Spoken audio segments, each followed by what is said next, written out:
Well, hello. Today we're going to talk about the pronunciation of the ending ed. And what we're going to do today is we're going to try to find the pattern.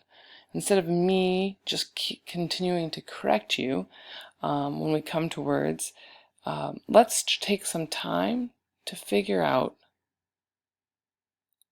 what sound we should say when we come to a new word that ends with the ed. So here we go. Let's read these sentences together and determine what sounds you hear with these words that end with ed. The first one, here we go. I loved all of the food today. She baked us a delicious cake. We wanted even more at the end. You have 3 sentences and we have 3 sounds. Did you hear them? Loved, baked, and wanted. What 3 sounds did you hear? Let's take a look. I heard from all of you that we have a D sound, like loved, a T sound, like baked, or an ed, an extra syllable on the end of a word with that ed sound.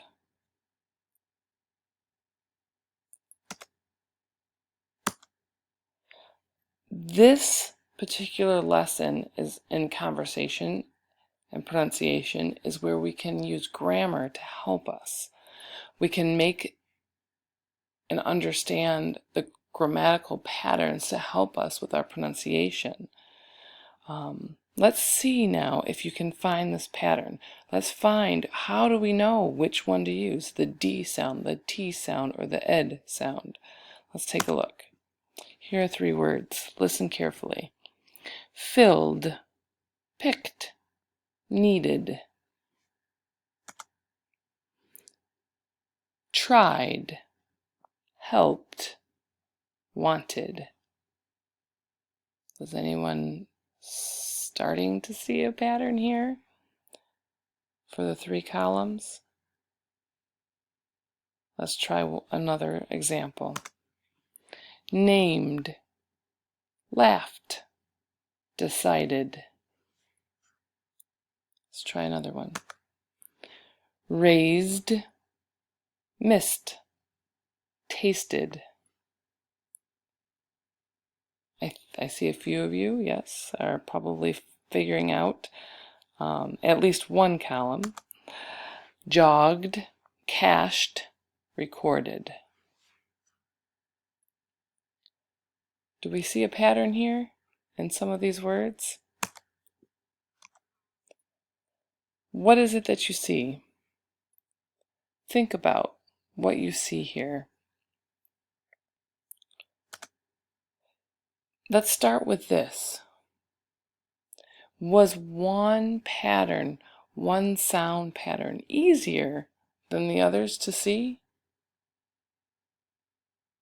Probably you thought of the ed, the extra syllable, seemed a little easier to define. Which sound pattern seemed the hardest? I imagine some of you think the D, some of you have figured out the T, but those are both pretty hard.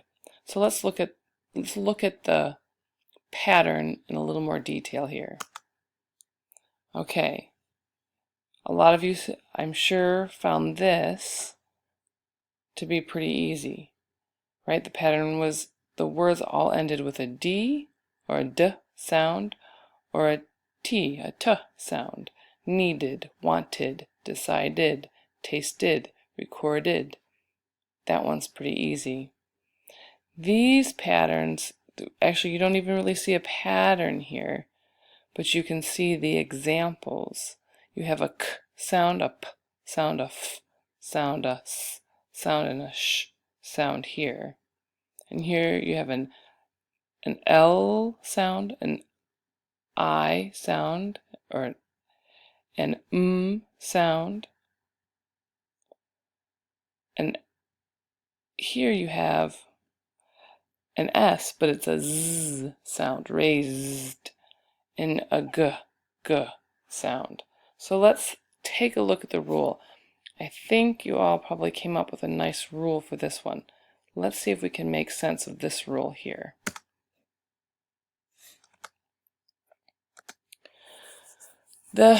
First of all, it's important to know that the ed sound, that extra syllable, is actually the least common sound for words that end in ed. Many students, when we're reading aloud, I hear students add that extra ed sound, that extra syllable, way more often than really needs to happen in English. So let's review our rule. I think you all came up with it, but let's review. You simply add the ed sound to words that end with a d or a t sound. So usually when you come to the end of the word, it ends in a d or a t, you're going to add that extra ed. Okay, let's look at some examples. I wanted you to understand. I graded your test last night. That one's a pretty easy one. We don't have to do much with this one. It's something that we can hang on to and use pretty easily. Let's go to the ones that are a little more confusing. The t sound is more common than the sound, but it's in the middle. It's not used as much as the d. So let's look at the rule here. You add the t sound to words that end in an s, and a f sound, a k sound, a p sound, a th sound, a ch sound, or a sh sound. This one is not as easy as simply a D or a T, but you are really only looking at 7 sounds. This can help us. We can use this. We can look and find some useful information here. Let's look at some examples. I dropped our cake on the floor. So you have that p sound. I kicked your ball in the net. So you have the k sound. And I reached all the way to the top. You have that ch sound. I reached all the way to the top. So again, this isn't as easy as the first rule, but it's something over time we can learn. We can remember these ideas here. Let's look at the last one, which the D sound here, which is the most common sound. So the most common sound, we want that one to be easiest, but it really is the most complex if you take a look.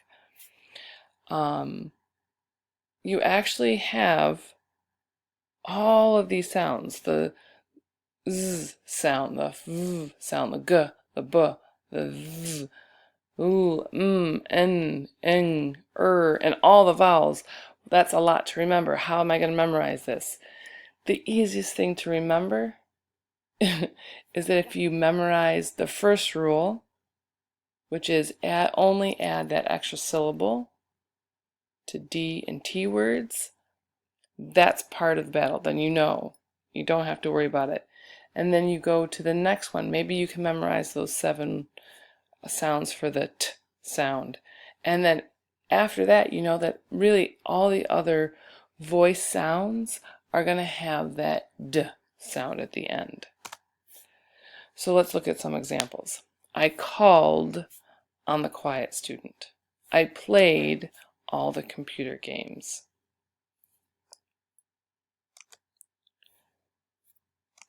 Now it's your turn.